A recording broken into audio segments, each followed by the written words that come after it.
March 19. விண்புறாவை விரட்டுவதா? கிருபையின் ஆவியை பழிக்கிறவன் எவ்வளவு கொடிய தண்டனையை பெற வேண்டியவன் என எண்ணி பாருங்கள். எபிரேயர் 10:29.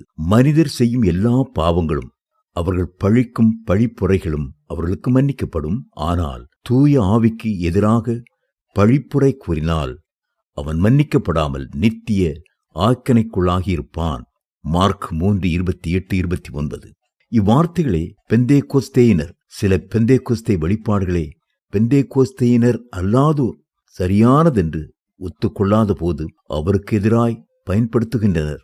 இவ்வளவு கடின வார்த்தைகளின் கருத்துதான் என்ன?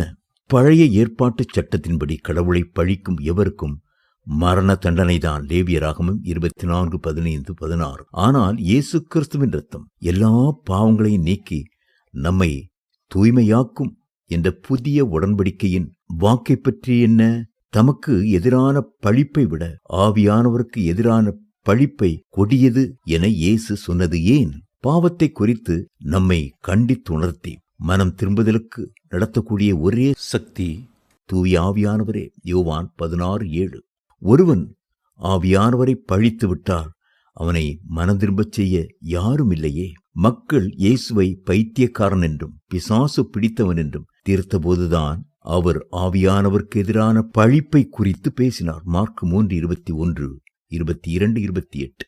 பழிப்பதென்றால் கெட்ட வார்த்தைகளை அருவருப்பாய் பேசுவதாகும். கிறிஸ்துவை வேண்டுமென்றே பிடிவாதமாய் புறக்கணிப்பதே கிருபையின் ஆவியை நிந்திப்பதாகும். ஆவியானவருக்கு எதிரான பழிப்பை குறித்து எச்சரித்ததை அடுத்து இயேசு கெட்ட மரம், விரியன் பாம்புக்குட்டி போன்ற உபமானங்களை கூறினார். மத்தேயு 12:33. இதிலிருந்து அவர்களது பழிப்பு வெறும் வார்த்தைகள் அல்ல, அவர்களது உள்ளான குணத்தின் வெளிப்பாடு என தெளிவாகிறது.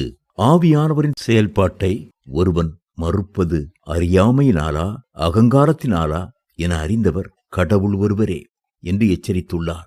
மதிப்பு பெற்ற பெந்தேகோஸ்தே தலைவருள் ஒருவரான ஸ்டான்லி ஹார்டன் பெந்தேகோஸ்தே அனுபவத்தை பிசாசின் செயல் என்று குற்றம் சாட்டி, ஆனால் பின்னர் தங்களது கண்கள் திறக்கப்பட்டு மனம் திரும்பி ஆவியின் அபிஷேகம் பெற்ற ஆயிரக்கணக்கானோர் உண்டு. ஆவியானவரது வெளிப்பாடுகள் என அழைக்கப்படும் பல வினோத காரியங்கள் இன்றும் காணப்படுகின்றன.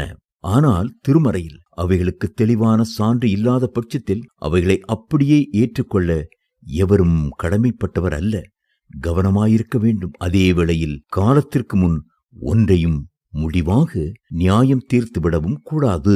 குருடனாயிருந்தேன், இப்பொழுது காண்கிறேன்.